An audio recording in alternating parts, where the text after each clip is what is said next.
Transferencia realizada.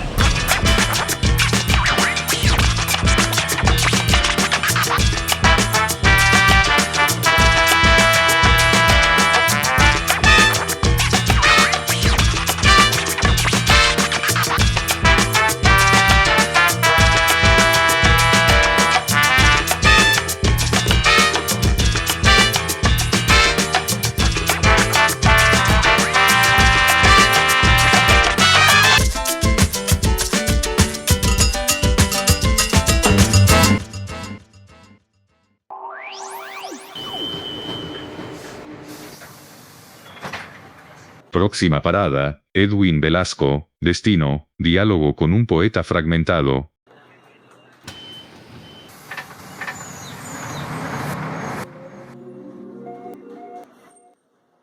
Patria boba debería llamarse mientras en ella exista la ignominia, falsa alarma de grito de la independencia. Ni siquiera los historiadores dicen la verdad. ¿Qué carajos tiene que ver un florero con la libertad? Falsa presunción de unos criollos que se adueñaron de estas tierras y nos han impuesto sus creencias. La verdadera cuna de la libertad está situada en San Basilio de Palenque, lugar desconocido por la mayoría de quienes cuelgan en la tricolor el 20 de julio sobre la ventana. Bencos viajó con la descomunal fuerza de 10 hombres, rompió las cadenas de la esclavitud. Danos tu fuerza, oh guerrero incansable, para romper las cadenas de la ignorancia.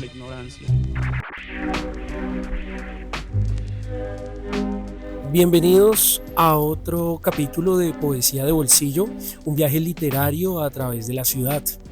Entre tantas voces que hemos compartido y por las cuales hemos charlado, nos encontramos con una muy importante. Es un personaje de la casa, y digo de la casa por el tiempo en el que nos conocemos, ¿no? Ha sido una persona que inicialmente, personalmente lo digo, fue un profesor que daba talleres de escritura creativa, y en ese, llamémoslo así, camino de la escritura, de la poesía, nos fuimos encontrando. También es filósofo, actualmente está realizando un doctorado en Alemania, y bueno, ya vamos a saber más cositas adelante. Y bueno, Edwin, ¿cómo estás? Muy bien, Dani, muchas gracias por la presentación tan generosa y muy contento y feliz de estar nuevamente en casa, aunque yo siento que nunca me fui. Oh, excelente, muy bien. A veces, ¿no? Se queda a donde uno va, se queda el corazón, ¿no? Donde uno sabe que queda su espíritu, queda su alma, queda su misma escritura también, ¿no? Porque vamos a hablar de escritura. También estamos aquí, me acompaña, como siempre, me siento muy alegre de que estén aquí conmigo. Harold, ¿cómo te encuentras el día de hoy? Hola Dani, ¿cómo estás? Y hola, profe Edwin, muchas gracias por participar en este espacio, y pues que también nos agrada tener una mente también que da para hablar, ¿cierto? Da para conocer, y que es quizás un espectro de lo que también muchas personas quieren llegar también a hacer un doctorado en Alemania, conocer esos autores de primera mano, ¿cierto?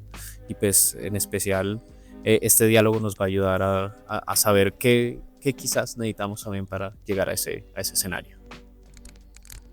Y también nos está acompañando nuestro querido amigo también de casa, Leonardo. ¿Cómo te encuentras, Leito? Muy contento de tener como invitado al profesor Edwin. Yo lo conocí hace un tiempo por la revista Leuquemia, en sus talleres de literatura, como profesor de colegio también, y me alegra saber que vuelve pues acá a la casa y nos cuenta toda su experiencia, su trayecto como poeta y como filósofo. Entonces muy entusiasmado y pues también con ganas de aprender de sus experiencias. Muy chévere lo que tú dices, Leo, en la cuestión de hablar sobre la revista Leuquemia Literaria, ¿no? Aquí encontramos que el profe no solamente ha dedicado su vida en el aspecto del estudio, de la investigación, sino también en otros avatares de la vida, como la escritura y también la publicación, en este caso de la revista. A mí me gustaría de pronto iniciar esta charla, profe, donde nos cuentes cómo inicias ese trasegar. ¿Qué fue lo que te motivó de ser un estudiante de filosofía a hoy en día hacer un doctorado, a escribir poesía, ser un poeta, que ya después hablaremos de eso. Nuestros queridos oyentes, para que sepan, el profe Edwin tiene un seudónimo que se llama Poeta Exiliado, y eso es algo muy interesante, porque eso del exilio y tener que irse a otro país a estudiar, ¿por qué no estudiarlo acá? ¿No? Uno se pone a pensar ese tipo de cosas, ¿no? Entonces, que nos cuentes, ¿qué fue lo que te llevó a lo que hoy en día eres? Claro, Dani, interesante que empieces planteando la pregunta de la revista Leuquemia Literaria. Bueno, hay una serie de secretos y misterios que yo pensé que se iban a ir a la tumba, pero bueno, creo que ha llegado el momento de revelar algunos acá en este programa con ustedes. Perfecto. En el año 2014 yo estaba haciendo mi maestría en filosofía en la Universidad de San Buenaventura, y ahí se presenta la oportunidad para ir a hacer una pasantía a Alemania, en la Universidad de Wuppertal, con Peter Trauni, el autor o el editor de los Cuadernos Negros de Heidegger. Y bueno, yo me voy sin saber nada de alemán y un muy mal inglés. Y bueno, llegué a la Universidad de Wuppertal, y viendo esas bibliotecas tan inmensas, y lo único que yo podía leer en aquel entonces era el nombre de Nietzsche, no sabía un carajo de alemán, y yo dije, bueno, ¿qué me voy a quedar encerrado en la biblioteca si yo no sé alemán? Creo que lo mejor es utilizar esta experiencia para conocer la cultura y conocer un poco Europa. Entonces yo empiezo a viajar, y me di cuenta que habían unas flotas, unos buses como esos de los que uno va para Paipa, y que el pasaje era muy barato, y yo empiezo a viajar, y fue así como llegué a París, porque siempre había querido conocer París. Y había querido conocer París no por lo que la gente piensa que es la ciudad del amor o de las luces, sino por Baudelaire. Claro, grande. Y llegué directamente a ver a Baudelaire, y yo le dije a Baudelaire en la tumba, le dije, señor Baudelaire, le voy a hacer acá una promesa.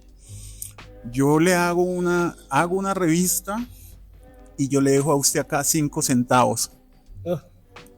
Y así fue como salió la idea de hacer la revista. Le dejé 5 centavos bajo la promesa de que iba a ser una revista fracasada. O sea, un proyecto que nació fracasado, pero digamos que así estaba pactado. Entonces cuando regreso a Colombia, bueno, ya hablé con Jonathan, con todos los muchachos que por cierto fueron mis estudiantes, que tú tienes el placer de conocer, y ahí nació la idea de la revista Leuquemia Literaria, el nombre un poco de esa idea de la metástasis que hace la leuquemia, pero es una metástasis de arte, ¿no? Y también queríamos que el personaje fuese una mujer, porque pues yo siento que esa parte femenina nos acerca de una manera muy especial a la poesía. Entonces así apareció el personaje, apareció la revista impresa, fue una revista impresa. Y, profe, ¿por qué de pronto leuquemia? ¿Qué fue lo que te motivó de pronto para nuestros oyentes que no conozcan ese concepto? ¿Qué es lo que representa o significa leuquemia? ¿Por qué lo escogieron? Claro, bueno, la leucemia es una enfermedad, ¿no?, en la sangre. Entonces no queríamos que sonara así como tan directo, tan fuerte como una enfermedad. Entonces en ese momento, con un compañero de la Universidad de San Buenaventura, Daniel, a quien aprovecho para saludar, dijo, bueno, pues pongámosle una K, y se lee como leuquemia y ya no se lee como leucemia. Y bueno, así apareció. Y bueno, junto a Daniel Huitrago fue básicamente que la concepción del nombre de Leuquemia Literaria, y de ahí empezó a funcionar. Y digamos, ese primer número, esa promesa a Baudelaire, hacia qué iba inclinado, ¿qué era ese ideal? Que se dice que era como una revista fallida, ¿cierto?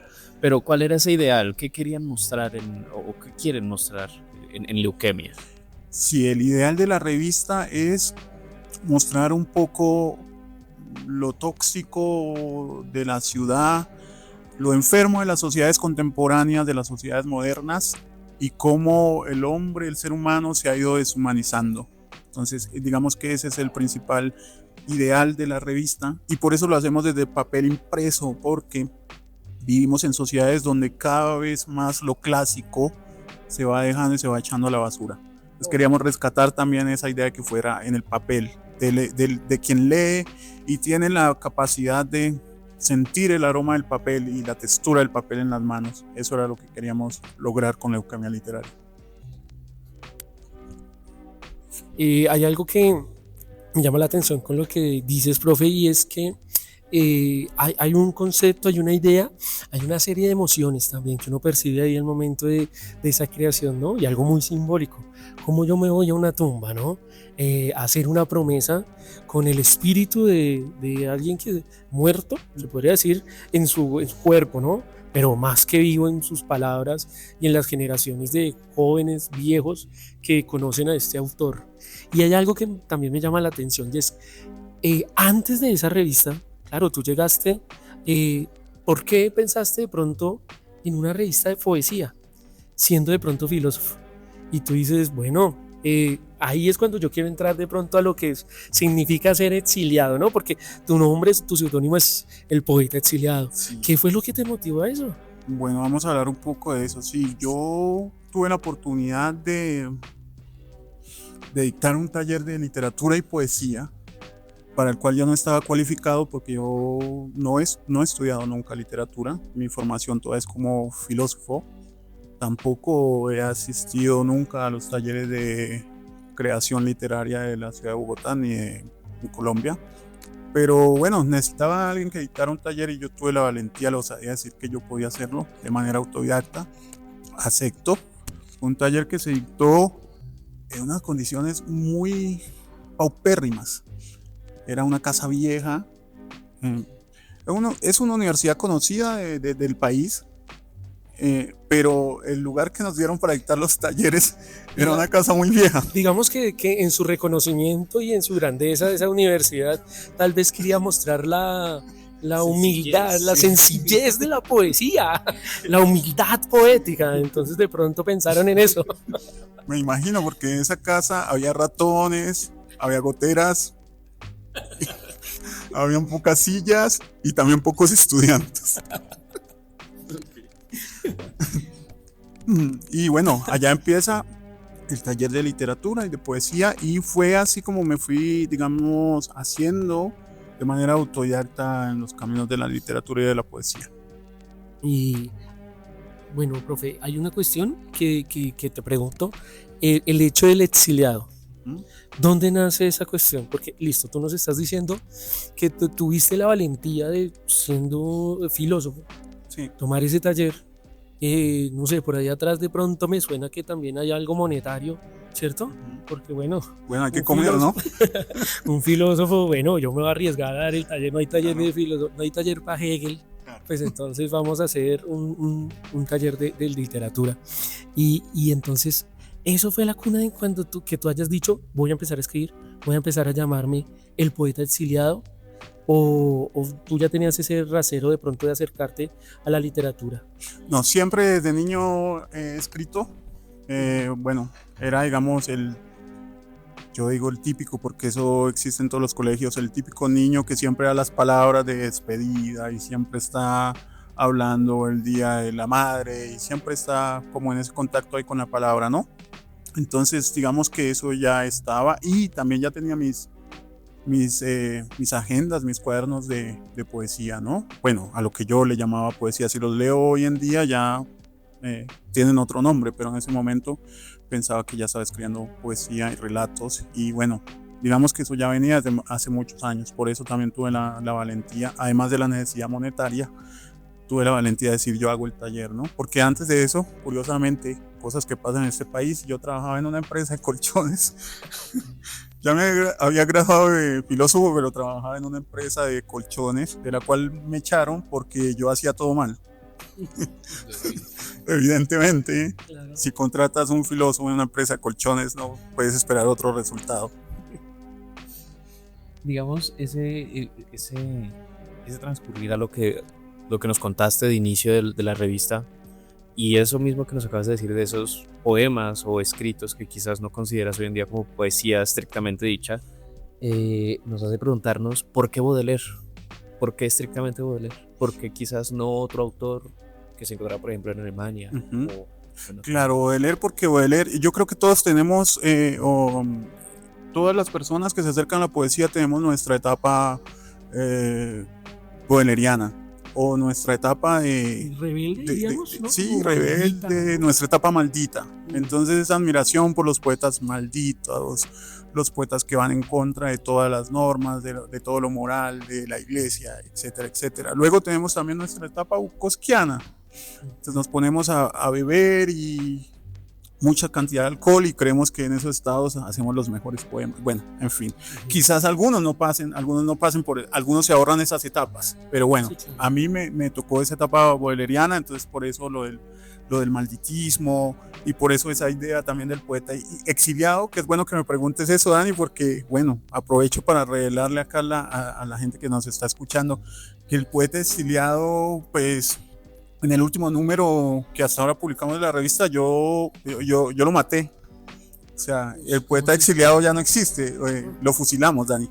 Ah, Lo vea. fusilamos porque el poeta exiliado era la figura de ese poeta pesaroso, melancólico, triste. Ese cliché del poeta, sí, del poeta maldito que vive en la inmunda, que no tiene para comprar el pan, que come junto a los ratones.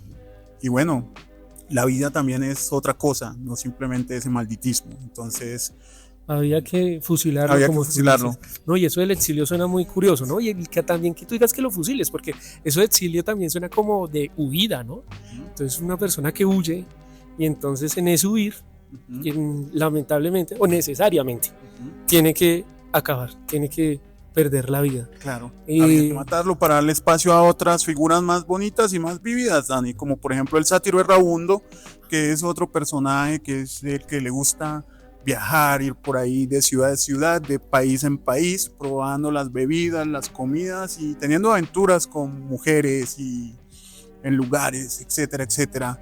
Le gusta la vida de, ¿cómo le diríamos? La vida alegre. La vida alegre, sí. Sí. Sí, exacto. Y ese es el sátiro errabundo que no podía aparecer si no hubiésemos fusilado al poeta exiliado. Poeta exiliado.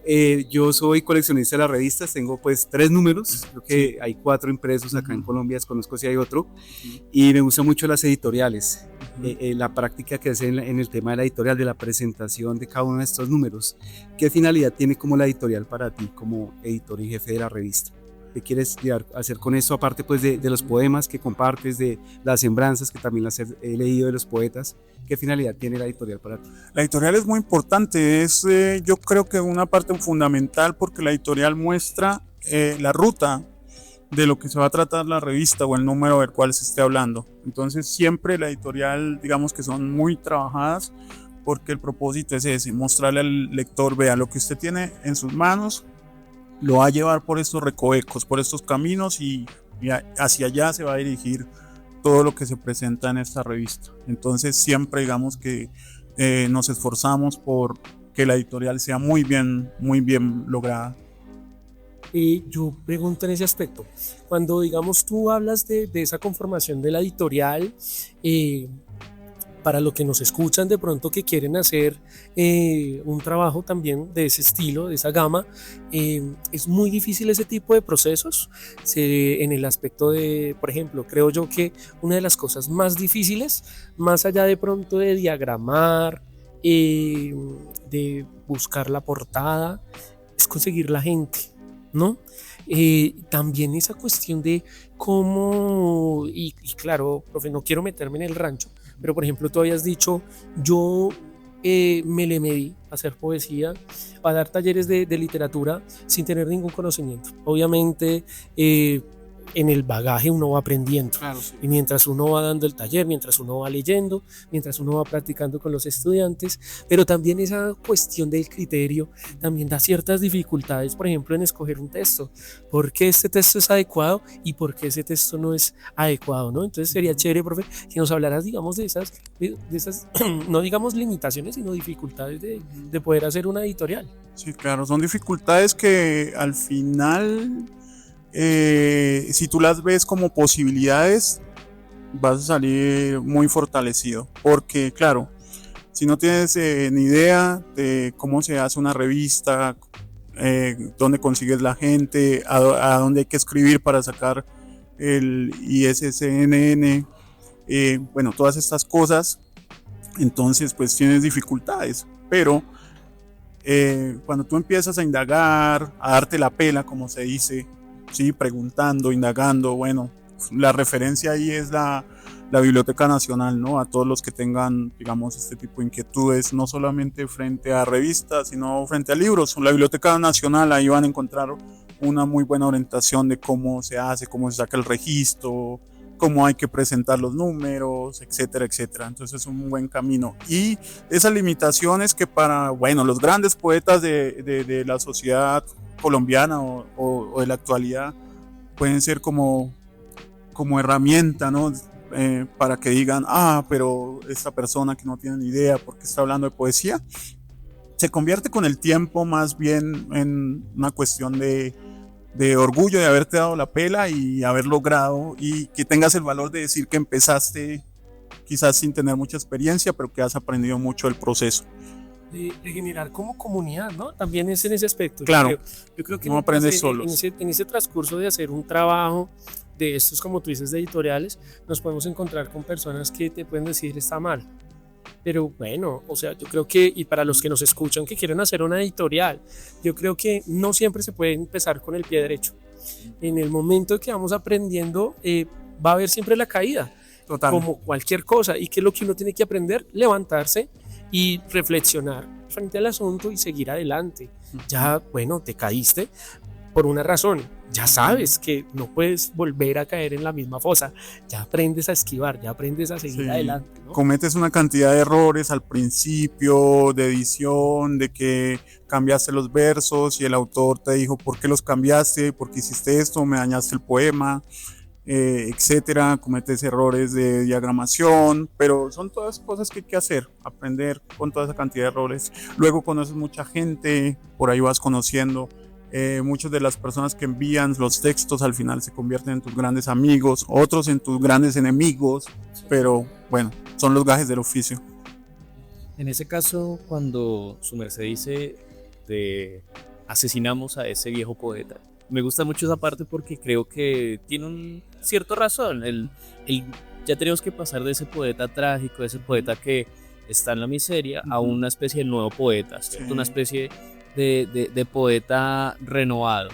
En ese orden de ideas, ¿puede existir un poeta feliz? ¿O es necesario que sí o sí pase por la miseria para luego dar muerte a ese poeta? Yo creería que cada quien forja su propio camino y no es que lo uno sea condición de lo otro, sino que cada quien en su proceso va descubriendo. Digamos que en el mío esa fue la ruta, pero pueden haber tantas rutas como personas, como poetas o como personas que hagan poesía existan. Las rutas son infinitas, pero esa ha sido mi ruta y eso es lo que yo quería compartirles un poco, que ese poeta miserable que no tenía un dinero para comprar el pan, pasar a un poeta más, digamos, alegre, jovial, que disfruta la vida, que quizás ya tiene alguna entrada económica, porque para disfrutar la vida, claro, hay que tener dinero para poder ir a comer, para poder viajar, para poder ir y compartir el tiempo con mujeres, pasarla bien, y luego pasar a otro personaje que todavía no les he contado y es el Charles Queiroz, que es otro personaje que es ya un personaje más tranquilo, es un personaje que ya ha hecho un recorrido y que ahora está mirando la vida como desde una especie de altura, no por lo viejo, sino por la cantidad de experiencias vividas, y es como un personaje más espiritual, ¿sí? Un personaje que aprecia mucho el tiempo, lo calmado, lo tranquilo. Como la otra cara de la moneda, ¿no? Total. Uno es más de la vida, de disfrutar, y el otro es de la paz, de la calma, ¿no? De la serenidad. Ahí me recuerdas mucho a un poeta, creo que acá todos lo conocemos, de Fernando Pessoa, ¿no? Que también tiene una serie de personajes. Es algo muy curioso, ¿no? Porque Pessoa es persona, ¿no? Es algo curioso que desde su apellido tenga ese nombre de personificación y que tenga esos tipos de personajes. Y me llama mucho la atención que tú me hables de estos dos sujetos, y mi pregunta de pronto nace es ¿por qué la necesidad de crear esos dos? ¿Es una cuestión de comprenderte o comprender la sociedad? ¿O de resistir o también de incomodar? ¿Por qué esa razón de esos personajes tan valiosos? Es todo, Dani, es todo. Es comprenderse a sí mismo, también comprender la sociedad y también sacar fuerzas para para poder resistir los cambios que se dan en las sociedades contemporáneas. Es todo. Porque al personalizarte, digamos que encarnando ese seudónimo, empiezas a comprenderte. Pero cuando pasas y haces una transformación, no es simplemente tu transformación, sino que es también la transformación de la sociedad en la que vives. Entonces también comprender eso, y es también resistir, porque también es resistirse a algunos cambios que tú no quieres aceptar de las sociedades en las que vives. Y bueno, y creo que esto se ve reflejado también en la sociedad en que vivimos. Es una sociedad que anhela mucho lo espiritual, ¿no? Esa fuerza espiritual. Pero ahora todo el mundo está dirigido hacia allá, ¿no? Hacia búsqueda de lo espiritual. Pero Kairos es de hace mucho tiempo. Casi que los tres convivían juntos. El exiliado, el sátiro y el Kairos, pero cada uno tenía su personalidad. No se aguantaron al exiliado, le metieron una patada en el trasero. Sí, bueno, ¿Quién fue el que habría lo mató? que pensar que fue Sátiro Rabundo el que lo mató, porque Kairos es un tipo muy espiritual. Entonces no tiene ese tipo de pensamientos. Bueno, y Kairos de pronto se dio cuenta, ¿los mataron? Sí, No se le ha dado importó. cuenta, pero él se queda tranquilo ahí conservando su paz. Ajá, bueno, profe, yo pregunto, ¿hay algún interés particular en alguno de ellos? Es decir, ¿hay un favoritismo entre esos dos para ti? No, mira que los tres personajes, incluyendo el muerto, de hecho ya viene por ahí apareciendo un cuarto, y obvio, como tú lo has mencionado, eso no me lo inventé yo, eso es precisamente inspiración en la persona de Pessoa, ¿no? Guardando las proporciones, obviamente no quiero parecer ni llegar a ser, ¿no? Pero guardando las proporciones es inspirado en eso, ¿no? Y para mí los tres son importantes, incluso el que ya está muerto. De hecho, por ahí de vez en cuando aparecen los fantasmas. Entonces, parecen los espectros. Entonces, pero los tres son, y viene despuntando un cuarto que todavía no está muy definido, entonces no puedo decir cómo es ese cuarto, pero bueno, cuando aparezca, pues lo diremos. Muchas gracias, profe, pero bueno, ese momento yo creo que de dejar hablar a los personajes, ¿no? Que nos comenten, que nos muestren de pronto sus emociones, sus sentimientos a través de sus palabras. Entonces, pues bueno, en este momento pues vamos a escucharlo. Habla del poeta exiliado. Al otro lado del océano, en extrañas, lejanas e industriales tierras, sobre un viejo escritorio de cedro, escribe lejanos y extraños versos el poeta. Al otro lado del océano, en lejanas, extrañas y no tan industriales tierras, un chamán vierte ayahuasca en una copa. Todo listo para el ritual. Los presentes beben de la misma copa. Un poco más al norte, más al oriente, más al occidente, más al sur, un numeroso grupo de personas hace sonar los cristales de sus copas con un brindis. Salud por la posteridad. Los versos extraños del poeta solo pudieron ser captados por el chamán, y los sacrosantos rituales del chamán solo fueron captadas por el poeta.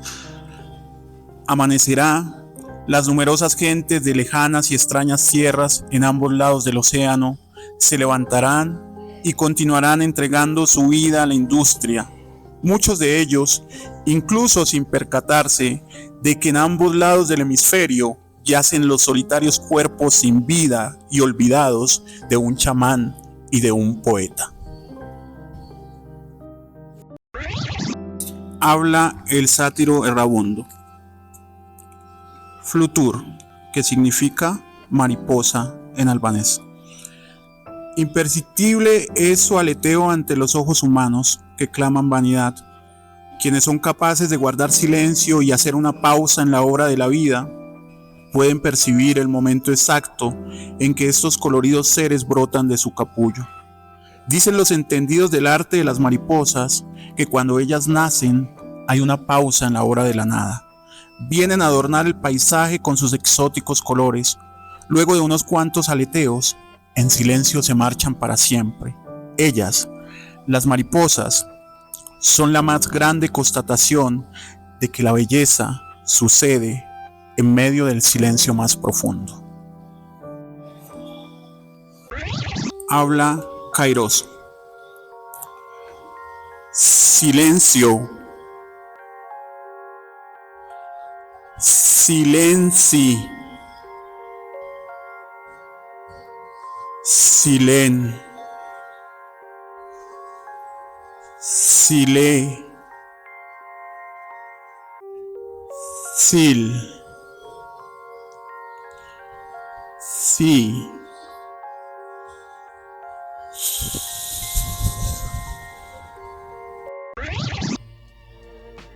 Profe, interesante, maravilloso. Quedamos atónitos con lo que acabamos de escuchar. Cada uno tiene sus personalidades, sus características, ¿no? Sí, claro. Y algo me genera una pregunta. Profe, tú estuviste 7 años en Alemania estudiando este trabajo, esta investigación que es acerca de Nietzsche, de Friedrich Nietzsche. Y hay algo relacionado con la poesía y este trabajo que tú tienes de grado. ¿Algo te llamó? ¿Te inclinaste a hacer algo relacionado con ello? La vida, Dani, la vida. Digamos que siempre el mundo de la académica tiende a coartar la vida. Bueno, es lo que yo pienso, por los formatos, por todo lo que se pide. Pero yo lo que he intentado hacer con mi trabajo es dar testimonio de la vida, de mi vida. Eso es lo que he intentado y eso es lo que me ha movido a hacer mi doctorado y a hacer poesía también. Recordar que soy un ser humano que viene de una región que no lo dijimos al comienzo, pero quiero mencionarlo, del Patía, del Valle del Patía, Sagrado Valle del Patía, que es uno de los lugares donde se asentó mucha población afrocolombiana, pero crecí en Jamundí, o sea que mi vida se ha movido entre el Valle y el Cauca, y luego el Valle y el Cauca, pues en Europa, en Alemania, y que una persona, digamos, de las características y en las condiciones en las que yo nací y crecí, haya llegado a hacer un doctorado en una de las universidades más prestigiosas de Alemania, es una muestra y es una puerta que se abre para todas las personas que vienen atrás. Y es eso lo que yo he intentado mostrar, una vida o abrir una puerta de comprensión de las múltiples posibilidades que la vida tiene. Y, profe, ya que nos hablas en ese trasegar que tienes, en ese viaje, ese pequeño viaje de donde empiezas a crecer y ese largo viaje donde empiezas a estudiar, te empiezas a preparar, ¿ha habido un cambio en tu poesía desde allí? ¿Ha habido una serie de personajes y esos personajes en el viaje, cuando regresan acá a Colombia, cuando regresan a tu territorio, a donde naciste y posiblemente donde nacen estos personajes, ¿han tenido un cambio? Claro, claro. A medida que uno va caminando, va recogiendo muchas experiencias y se le van pegando al cuerpo y a la mente muchas cosas. Y también se va desprendiendo de muchas. Y el regresar, bueno, contigo teníamos la posibilidad de hacer este recital tan bonito que se llama Regresar, otra forma de nacer. Sí. Y a partir de eso uno evidencia todo el cambio que estos personajes han tenido a lo largo de ese trasegar. Y que bueno, esperamos que sigan teniendo, ¿no? Para no quedarse ahí estables. La vida es cambio, ¿no? Movimiento. Claro, que haya más cambios, más movimientos, pero siempre como tú dijiste, más que todo con los amigos. Sí, a veces amigos, lamentablemente sí. Hay unos que se vuelven enemigos, otros que se van, uno no sabe ni siquiera el porqué de su partida, pero lo importante es la huella que dejan, cómo uno lo valora, cómo uno puede ser ese Kairos, que tal vez no se queda desde una perspectiva excesiva, hablándolo aristotélicamente, ¿no? Se va a manejar de esas pulsiones, de por qué me dejó, por qué se fue, por qué me traicionó, sino no, aprender, ¿no? Sí, Y claro. quedarse Aprendizaje. con esto nuevo y seguir creando y esperamos, profe, que sigamos creando. Hay algo así como por mero morbo y mera curiosidad. ¿Qué es lo que más te gustó de Alemania? ¿Qué es lo que no te gustó de Alemania? Y pues si en algún momento, si eso tiene que ver también con la literatura, también lo puedes incluir. Lo que más me ha gustado de Alemania, wow, es una pregunta difícil. Yo siempre hago una Las broma. alemanas. Siempre hago una broma, siempre digo que la cerveza, pero es una broma. Alemania tiene cosas muy bonitas. Dentro de ellas, lo que más me gusta, a mí, pues que soy una persona que me gusta la literatura y la filosofía, es tener la posibilidad de leer los textos en la lengua materna de los autores, en este caso de Nietzsche o qué sé yo, de Hölderlin. Ha sido la experiencia más bonita. Y tener la posibilidad de moverme de un lugar a otro, esa posibilidad que ofrece Alemania de en 2 horas, 3 horas estar en otro país, o bueno, que ofrece Europa, ¿no? Porque en toda Europa pasa eso. Eso es lo que más me gusta.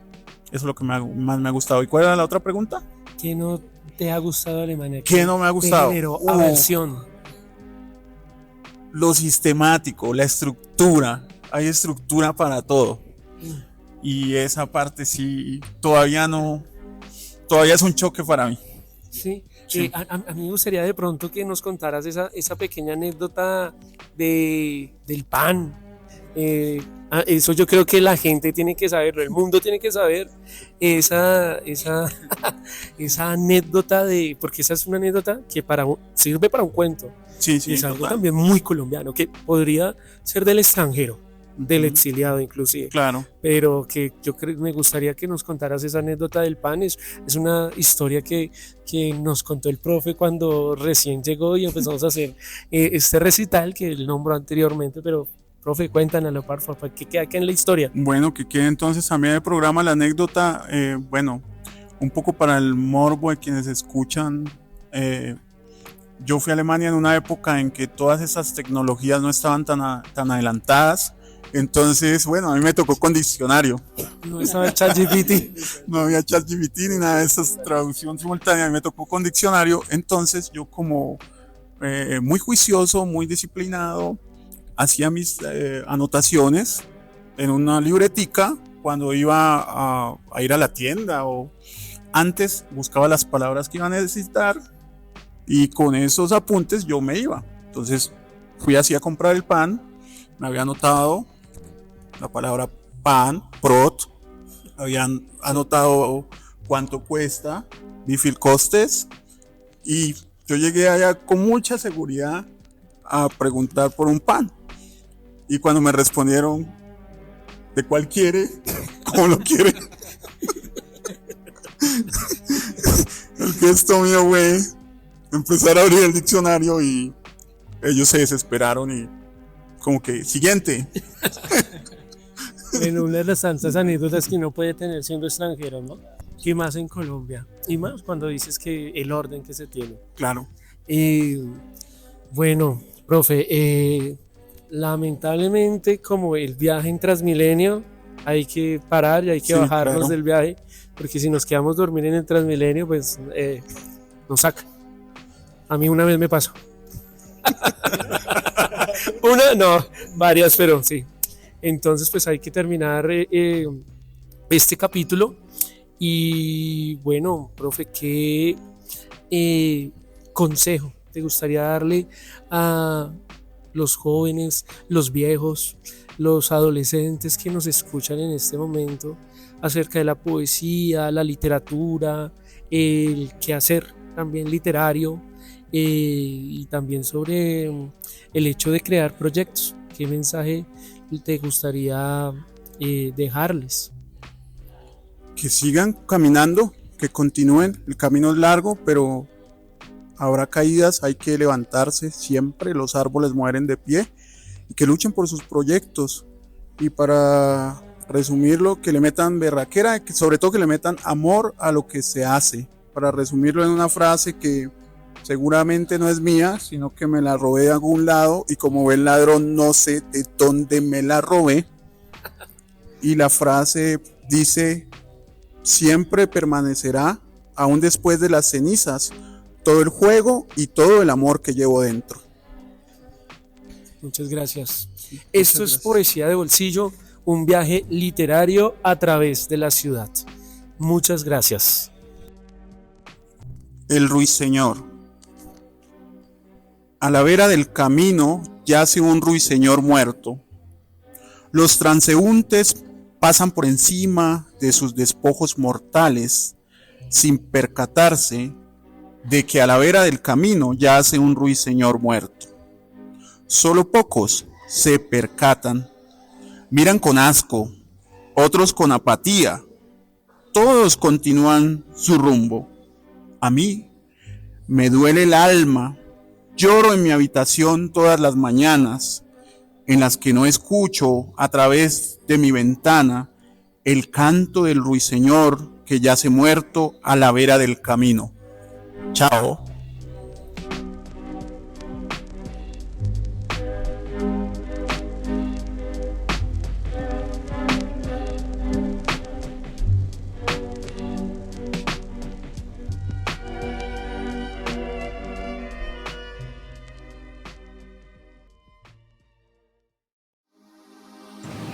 Por favor, acerque la tarjeta de gas, gracias.